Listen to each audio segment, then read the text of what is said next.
세상에 떠도는 기묘한 괴담들. 첫 번째 이야기, 부적이 붙어있던 이상한 집에서 실제로 겪었던 실화괴담.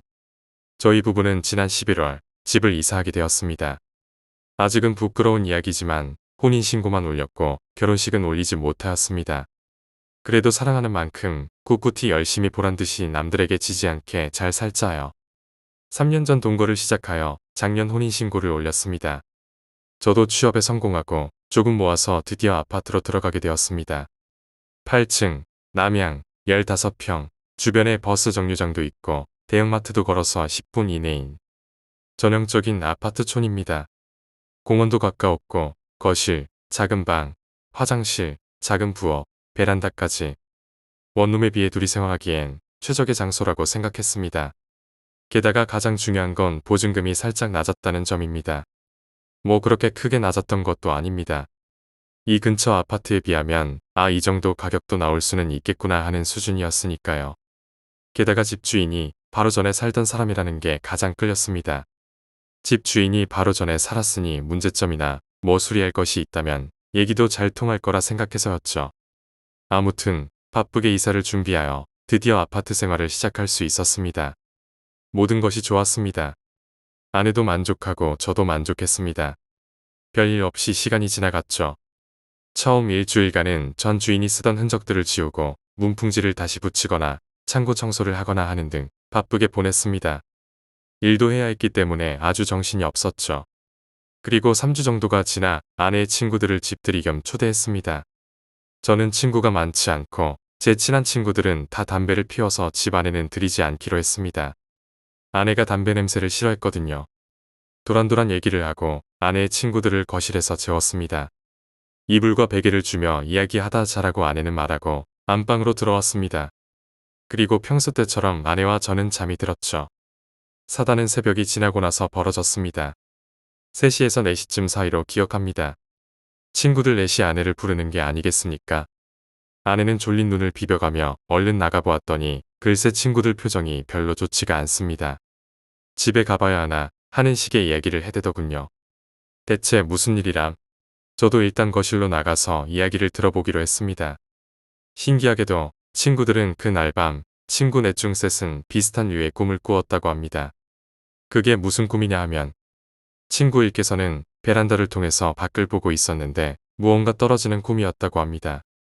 그러다가 사람들이 웅성웅성대길래 밑을 보았더니 글쎄 사람이 떨어졌다는 꿈입니다. 친구 이께서는 자꾸 문 밖에서 누가 문을 두드리는 꿈을 꾸었다고 합니다. 급박하게 두드려서 문을 열어주었더니 아무도 없었다는 꿈입니다.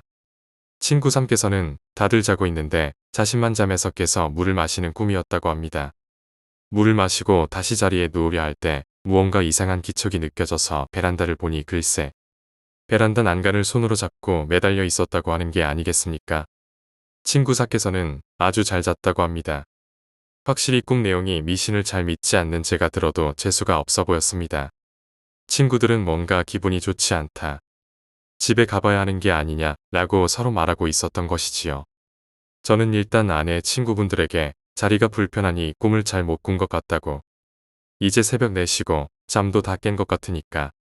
정 불편하면 간단하게 아침이라도 먹고 하나하나 바래다 주겠다고 했습니다. 그래도 뭐 쉽게 갈 수 있겠습니까? 일어나서 이야기 좀 하다가 아침밥 좀 먹다가 다시 이야기 좀 하니 7시가 넘더군요. 그리고 해가 뜨고 나서 아내의 친구분들을 다 데려다 주고서야 집들이는 끝이 났습니다. 이야기가 여기서만 끝난다면 아무런 문제가 없을 것입니다. 아내는 저에게 이 집 뭐가 있었던 건 아닐까? 라는 이야기를 하기 시작했습니다. 아내는 무서운 것을 참 싫어하기 때문에요. 혹시라도 그런 이야기는 피하고 보는 성격이거든요. 저는 아내에게 뭐가 있긴 뭐가 있겠어? 라고 하고는 그럼 내가 거실에서 한번 자볼게라고 말을 하였습니다. 그리고 그날 밤 저는 친구 1과 3이 꾼 내용의 꿈을 꾸게 되었습니다. 물론 아내에겐 말하지 않았지요. 말해봐야 긁어부스럼일 테니까. 별 꿈 꾸지도 않았다. 잘만 잤네 하면서도 속으로 내내 불편했습니다. 그리고 또 며칠이 지나 주말 청소를 하던 도중 베란다 맨 밑쪽 난간에서 한 장, 창고 보일러실의 보일러실 뒷면에서 한 장, 부적을 발견했습니다. 그리고는 아내한테 바로 들켰고요. 아내와 저는 재수없어 하면서 부적을 떼었고 혹시나 하여 십자가로 된 목걸이를 걸어두었습니다. 그리고 그 후로 아내와 저는 작은 방에서 잘 때에도 그 꿈을 꾸게 되었습니다. 단편 짧게 그런 식의 꿈을 꾸게 되는 것이지요. 대체로 아내와 제가 꾼 꿈의 내용은 어두운 밤, 베란다 혹은 거실에 혼자 있다. 밖에는 아파트 불빛이 보여서 으스스한 느낌은 아니다. 다만 얼마 안가 무언가 위에서 떨어지거나 혹은 밑에서 사람들이 웅성대거나 혹은 문 밖을 누가 자꾸 두드린다는 것이지요. 매일매일 집에 들어오는 시간이 싫어지더군요. 아내 역시도 집에 정을 붙이기가 힘들어하는 것 같기에 집주인에게 전화를 했습니다. 집주인에게 부적을 발견했다고 하고 떼어버렸다고만 말했습니다. 꿈의 내용에 대해서는 말하지 않았고요. 그러자 집주인은 그 부적 떼어버리고 나서는 아무 일도 없었냐 묻는 게 아니겠습니까? 별다른 일은 없다고 대답했습니다. 근데 이게 무슨 부적이냐고 묻자 집주인이 쉽게 말을 하지 않는 것 같았습니다. 기분이 너무 나빠진 저는 집 계약할 때 이런 사항에 대해서 말하지 않지 않았느냐. 지금 통화 다 녹음하고 있다. 공인중개사에 가서 얘기해봐야겠다며 으름장을 냈습니다. 물론 이게 정말로 증거가 되는지는 저도 잘 모르겠습니다만 이야기가 듣고 싶어서 몰아붙인 으름장입니다. 집주인은 다음날 우리 집에 오겠다고 하더군요. 집주인이 이것저것 빵과 비싸 보이는 쿠키를 사왔습니다. 그리고서는 이야기를 하더군요. 사실은 이 집주인이 여길 살기 전에 살던 사람이 죽었다고 하더군요. 자살 같은 건 아니고 사고사라고 합니다. TV가 잘 나오지 않아서 베란다에 달린 안테나를 좀 손보다가 어떻게 됐는지 무게중심을 못 잡고 베란다 밖으로 넘어가서 그만 돌아가셨다고 하더군요. 그 후로 집이 비었고 이 집 주인이 들어가서 살게 되었는데 그 사람이 죽는 꿈을 계속 꾸었다고 했습니다. 기분이 좋진 않고 이런 걸 어디에 말할 수도 없어서 무당을 찾게 되었는데 무당이 부적을 붙여놓고 2년만 살면 된다. 2년만 지나면 자연스럽게 사라질 것이다 라고 하더군요. 그러다가 저희 부부가 와서 살게 된 것이었고요. 너무 황당하고 말도 안 되는 이야기지 않습니까? 그런 일이 있었다는 걸 안다면 애초에 집을 계약하지도 않았을 것입니다. 집주인은 다시 한번 자신이 부적을 붙이고 굿이든 뭐든 해주겠다고 했습니다. 그러나 한번 놀란 저와 제 아내는 마음이 내키질 않더군요. 결국 새로운 집을 알아보고 있습니다. 여러분은 꼭 집 알아보실 때 베란다나 보일러 창고를 잘 보세요. 부적이 붙어 있을지 모르니까. 두 번째 이야기, 맞은편의 집. 나는 아파트 2층에 살고 있다. 베란다에 나오면 주차장을 끼고 맞은편에 또 하나의 아파트 B가 보인다. 그리고 그 주차장 옆 길을 따라가면 신호등 너머 슈퍼마켓이 있다. 베란다에서 보면 바로 앞에 B 아파트가 있고 그 너머에 슈퍼가 보이는 형태다. 오늘은 동생이 집에 묵으러 와서 오래간만에 같이 술이나 먹을까? 라고 이야기가 진행됐다. 동생은 슈퍼에 다녀오겠다며 집을 나섰다. 물건 사는 게 귀찮았던 나는 집 청소나 해두기로 했다. 대충 정리를 마친 뒤 담배나 한 대 태울까 싶어 베란다로 나왔다. 하지만 담배를 다 피웠는데도 동생의 모습은 보이질 않았다. 추워서 방으로 들어가려는데 마침 동생이 슈퍼에서 나오는 게 보였다. 나는 철없이 손을 흔들며 야, 보이냐? 하고 동생에게 소리를 질렀다. 횡단보도 넘어 서 있는 동생은 전혀 알아차리지 못하는 것 같았다. 다시 한번 크게 양손을 흔들며 소리치려던 순간 무언가를 눈치채고 말았다. 정면에 있는 B아파트 2층, 딱 내 시선과 일치하는 집 안에서 새까만 여자가 나를 보고 있었다. 그 방은 내가 이사를 처음 왔을 때부터 뭔가 이상하다고 느꼈던 곳이었다. 베란다를 통해 보면 집에 가구 하나 없는 데다 빨래를 널거나 하지도 않았기 때문이었다. 게다가 내가 4년 동안 사는 사이 누가 거기 사는 걸 본 적도 없었다. 아무도 안 사는 것인가 싶었지만 가끔 밤에 불이 켜져 있는 때가 있었다. 그랬기에 단순하게 생활 리듬이 특이한 사람이라고만 여기고 지내왔던 것이다. 그런데 바로 그 집에서 새까만 여자가 나를 뚫어져라 바라보고 있었다. 불이 켜져 있었지만 어째서인지 그 여자만 표정도 보이지 않을 정도로 새까맸다. 순간 식은땀이 등골을 타고 흘렀다. 그 여자로부터 시선을 뗄 수 없게 되어 울 것만 같았다. 그 순간 아래에서 어이하고 목소리가 들려왔다. 아래를 내려다보니 동생이 웃으며 잔뜩 사왔어. 라고 외치고 있었다. 나는 가능한 한 활기차게 네가 한턱 쏘는 거지? 하고 동생을 보며 대답했다. 그때 내 머릿속에는 정면에 있는 저 새까만 녀석은 자기를 부르는 거라고 생각해서 나온 것인가 하는 생각뿐이었다. 어떻게든 정면을 다시 보지 않으려 노력하며 나는 방으로 돌아왔다. 그 여자가 아니라 동생에게 말했던 거라는 걸 어필하기 위해. 에이야, 빨리 들어와. 라고 말하며 조금 안정을 찾고 나니 동생이 돌아왔다는 것에 안심한 탓인지 조금 짜증이 났다. 왜 남의 집을 뚫어져라 보고 있는 거야, 저 여자. 계속 그러고 있으면 한 소리 해주려는 마음에 나는 커튼을 확 젖혔다. 그러자 정면에 있는 그 여자의 집이 보였다. 그런데 믿을 수 없는 속도로 집안의 불이 꺼졌다가 켜지기를 반복하고 있었다. 재빨리 커튼을 닫은 뒤 돌아온 동생에게 달라붙어 울었다. 세 번째 이야기, 주둔지. 당시 나는 예비 자위관보였다. 예비 자위관보란 사회인이나 학생으로 지내면서도 자위대원이 될 수 있는 제도이다. 주둔지에서 지내며 훈련을 받고 월급도 나오는 터라 밀리터리 오타쿠에게는 꿈의 아르바이트 같은 것이다.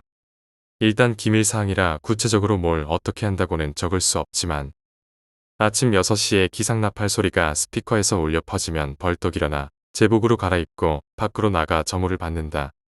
꾸물꾸물대면 엄청 혼난다. 그 후 이불을 개어 잠자리를 정리한다. 이것도 적당히 하면 엄청 혼난다.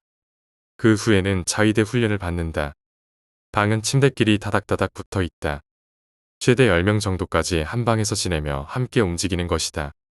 그날은 5명이 한 방을 쓰고 있었다. 일단 명색은 자위대원이니 정말 자위대와 같은 시간표에 따라 움직인다.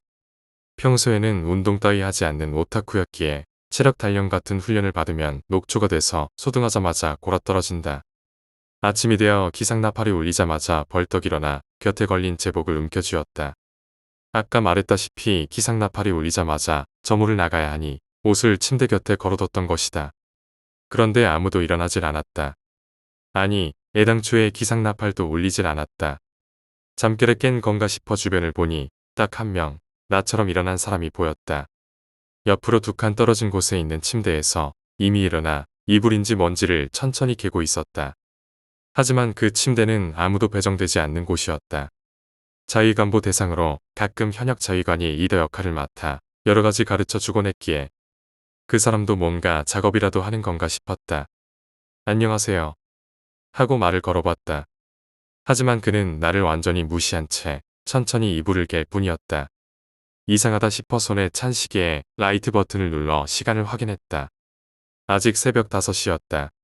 시계를 눈가에 가져다 대고 시간을 확인하고 나니 그제야 안경을 쓰지 않았다는 걸 깨달았다. 나는 안경 도수가 마이너스 0.8에 달하는 심한 근시다. 어두운 방에서 2칸이나 떨어진 침대라면 거기 사람이 있는지조차 보이질 않을 터였다. 어째서 이불을 개고 있다는 걸 알아차린 걸까? 아니, 애당초에 지금 왜 이불을 개고 있지? 다시 한번 나는 그 사람을 향해 시선을 돌렸다. 옛날 더빙한 비디오처럼 우글우글 보였지만 어두운 방에서 담담하게 무언가 손을 움직이는 티셔츠 차림의 사람이 안경 없이도 분명하게 보였다. 아무도 일어나지 않은 시간, 거기에는 누군지 모를 이가 일어나 있었다. 그리고 나는 그에게 말을 걸어버렸다. 슬그머니 침대에 다시 들어가 새삼스레 자는 척을 했다. 제발 이리로 오지 않기만을 빌면서. 아침 6시, 진짜 기상나팔이 울리기까지 나는 지옥 같은 1시간을 보냈다. 다음날 분할을 닦다가 문득 떠올라 리더 자위관에게 그 이야기를 해봤다. 역시 나오는구나. 라는 대답이 돌아왔다. 너네 옆방 아무도 안 쓰지. 그거 폐쇄된 방이야. 저쪽 보면 3층 창문에만 철창이 붙어 있지. 저기서 뛰어내리는 사람이 하도 많아서 붙였다더라. 저기 창고, 목을 매서 자살한 사람 귀신이 나온대. 마치 덤이라도 되는 양. 리더 자위관은 수도 없이 괴담을 늘어놓았다. 주둔지라는 폐쇄적인 곳에서는 역시 자살하는 사람도 많은 걸까. 그 이후 훈련은 참가할 수 없게 되었지만 무사히 3년의 임기는 마쳤다. 네 번째 이야기, 이코마 터널. 조선인들이 강제징용으로 끌려와 만든 터널로 나라와 오사카를 연결하는 터널을 말합니다. 예전에 서프라이즈에서 이곳을 방송한 적이 있어서 지금은 아시는 분들도 계실 거라고 생각합니다. 이코마의 지리적 중요성으로는 이 터널은 일본의 나라와 오사카에 지대한 영향을 미친 중요한 터널이라고 합니다. 이 터널이 있기 전 나라와 오사카는 이코마선 때문에 교통이 단절되어 있었는데 강제징용된 수많은 조선인들이 죽어가며 만든 터널이라고 합니다. 지금은 폐쇄되고 새로 뚫은 터널을 사용하고 있다고 합니다. 이코마 터널은 제일 먼저 1912년 개통되어 1964년 폐지된 구 터널과 이후 1964년, 1984년에 각각 새로 개통한 신터널 2개로 나누어집니다. 심령 스팟으로 알려진 곳은 바로 구 이코마 터널과 제2신 이코마 터널입니다. 구 이코마 터널은 일본의 5대 건설 업체 중에 하나인 우마야시 구미가 만든 터널입니다. 감독관이 조선인들을 잔혹하게 학대를 하여서 사고가 많이 일어났고 1999년에 살인당한 시체가 발견되어서 사람들의 불안이 커지자 일본 정부는 이 터널을 폐쇄하였습니다. 구 이코마 터널에는 억울하게 죽은 조선인들의 영혼이 떠돌아다닌다는 소문이 있었습니다. 제1신 이코마 터널은 기존 이코마 터널에서 사고가 잦고 입구가 매우 협소한 관계로 1964년 긴테스 나라선을 건설하면서 신설했습니다. 길이 3,494m로 구 이코마 터널보다 조금 더 깁니다. 오사카 쪽은 터널을 신설하여 시니시키리역을 신설하였으며 나라 방면은 기존 이코마 터널의 좌측에 입구를 건설했고 터널 입구에서 두 노선이 분기합니다. 한 노선은 시니시리역 방향, 한 노선은 오사카 방향입니다. 그리고 1964년 기존 터널에서 일어났던 사고가 이곳에서 일어났습니다. 만든 지 얼마 안 돼 기존 터널처럼 이곳 제1이코마 터널을 지나던 열차에서 화재가 발생했고 1965년 터널 안을 달리던 급행열차가 폭발했습니다. 1966년에는 이곳 터널 안을 달리던 열차가 브레이크 고장으로 오사카까지 폭주해서 열차 앞에 있던 열차 후미 부분에 충돌했습니다. 그 후 같은 해 6월 이곳 제1이코마 터널을 폐쇄시켰다가 같은 해 7월 다시 열차가 운항을 시작했습니다. 폐쇄시킨 가장 큰 이유는 사고가 잦은 것이었습니다. 이곳은 조선인을 데리고 와 노동을 시켜 만든 곳인데 당시 일을 안 하는 노동자들은 일본 감독이 잔혹하게 학대했습니다. 억울하게 죽은 영혼이 그 터널 안을 떠돌아다니며 터널 안을 지나가던 열차를 사고나게 만든 게 아닌가 생각합니다. 제1 시니코마 터널이 포화 상태에 이르자 기존 1964년 폐쇄한 구 이코마 터널을 일부 활용하여 긴테스 게이안 나선의 터널로 건설했습니다. 이렇게 연결되면서로 심령 스팟으로 알려졌습니다. 정식 명칭은 폐쇄된 구 터널의 명칭을 그대로 사용하여 이코마 터널로 사용하고 있으며 제1터널과는 달리 제3개조 방식으로 운영되는 철도이기 때문에 별도의 전차선이 없답니다. 이 터널은 일제강점기 시절 조선에서 데려온 조선인들을 강제로 동원하여 건설하였습니다. 이코마 터널은 일본 5대 건설 업체 우마야시 구미가 만든 터널로 당시 먼 오사카와 나라 지역을 왕래할 방법이 없어서 만들게 된 터널이 이코마 터널이라고 합니다. 당시 이코마 터널을 건설하기 전 일본 정부와 건설회사는 지반이 약하고 물이 많아 터널 공사가 불가능했던 이코마산이었다고 합니다. 그럼에도 불구하고 건설회사에서는 이익을 위해서 무리한 터널 공사를 강행합니다. 건설 현장에 동원된 조선인들은 낙석 사고로 죽거나 폭행과 같은 가혹 행위를 당하였으며 사람의 피가 많이 섞여야 공사가 성공한다는 미신을 믿던 일본인 감독관들에게 잔인하게 학살당하기도 했습니다. 특히 원래 이코마 터널 구간이 강삭선 건설 방식까지 검토했을 정도로 험난한 구간이어서 1913년 1월 26일에는 낙반 사고가 발생해 일을 하던 조선인 노동자 152명 매몰 및 사망자 20명이라는 인명피해까지 발생했습니다. 또 조선인들이 도망갈 것을 염두해 공사 현장에서 한 발짝도 나올 수 없게 갱 입구를 봉쇄했다고 합니다. 그렇게 가둬두면서 단 한 끼의 식사만 제공을 했으며 잠잘 곳이 없어서 공사자재로 바람막이를 하고 버텼다고 합니다. 어느 날 갱의 천장과 암벽이 무너져 수백 명이 매몰이 되고 많은 사상자가 나왔지만 건설회사는 방치를 해두었고 매몰된 사람들은 터널에 매장해 버렸다고 합니다. 조선인들이 항의하면 끌고 가서 구타를 하고 호수에 산채로 버렸으며 이 당시 일본 건설업계에서 돌던 얘기라는데 건설 현장에 피를 뿌려야 건물이 튼튼해진다는 속설을 믿었던 일본인들은 이유도 없이 조선인들을 죽이고 조선인들의 피를 건설 현장에 뿌리는 만행을 저지르고 맙니다. 1911년 6월에 시작한 이코마 터널 공사는 조선인들의 참혹한 강제노동으로 1914년 3월에 완공이 되었다고 합니다. 33개월 만에 개통이 되지만 이 이코마 터널을 완공하기 위해서 많은 조선인들이 죽거나 다쳤다고 합니다. 이외에 터널 관련 사건 사고로는 1946년 4월 16일 9시 30분쯤 터널 통과를 하던 열차의 사고로 화재가 발생하였습니다. 사망하신 분은 27명으로 아주 큰 사건이었지요.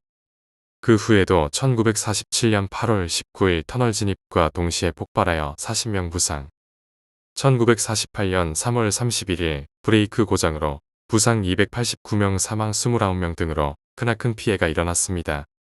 그리고 이 터널 안에서 자연인체 발화 현상이 자주 일어납니다. 발화점을 찾을 수가 없었고 사람 몸만 타고 주변 물건은 타지 않는 현상이 반복해서 일어납니다.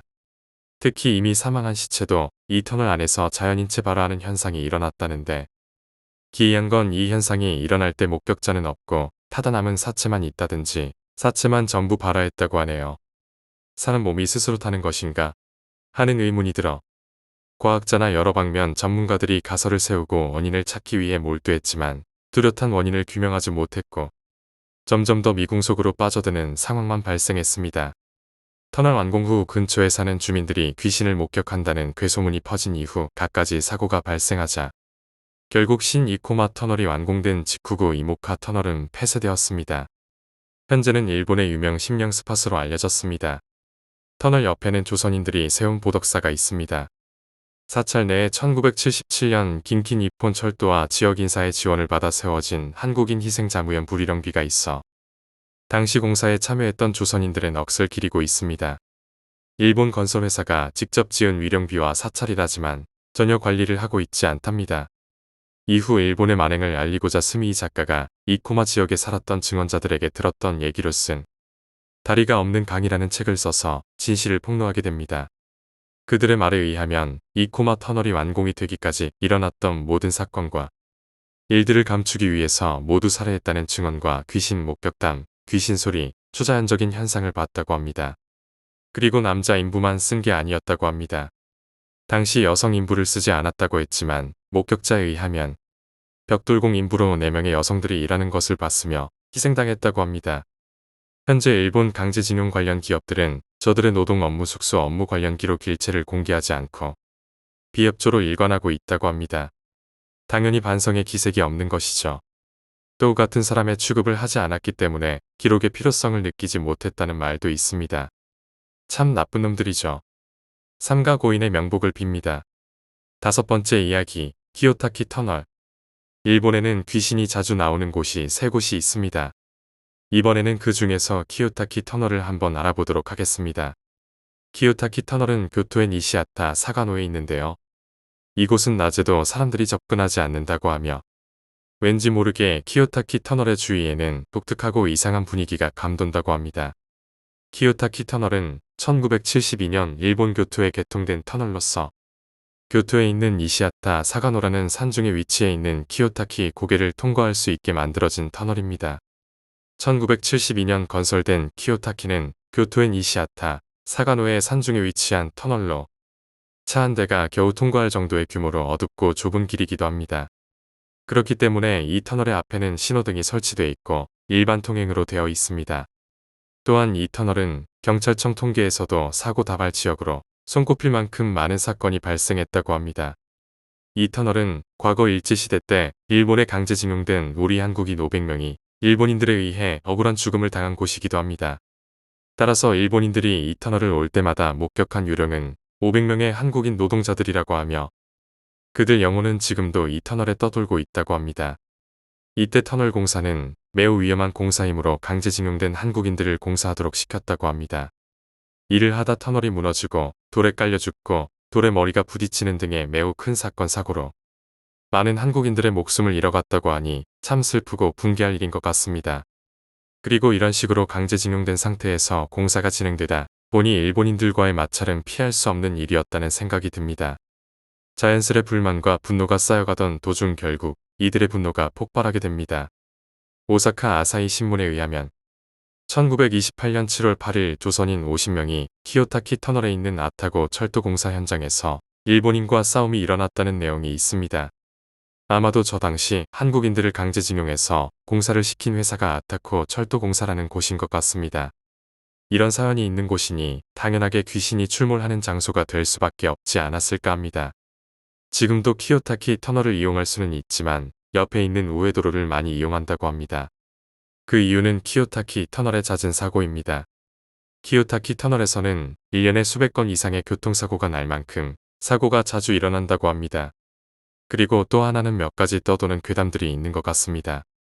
첫 번째, 터널의 신호가 파랑이었던 경우 그대로 터널을 통과하면 여성의 유령을 만난다. 두 번째, 이 터널 공사는 수구렸기 때문에 몇 사람이 나의 작업원이 죽었다. 세 번째, 그 작업원들의 원한이기 때문에인가 사고가 다발하고 있다. 네 번째, 갈 때와 돌아올 때로 터널의 거리가 다르다. 다섯 번째, 터널을 차로 달리고 있으면 여성이 차의 보닛에 떨어져 내린다. 여섯 번째, 또 그것을 체험할 경우 정신이 나간다.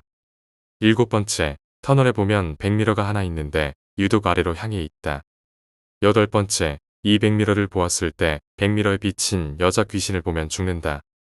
단순한 괴담이나 소문이라고 하기에는 사건 사고도 많이 일어나고 실제 목격담도 많으니 그냥 단순한 괴담은 아닌 것 같습니다. 추가로 그 당시에 살았던 일본인 분들께서 키요타키 터널에서 일하는 한국인을 봤다는 이야기도 있습니다.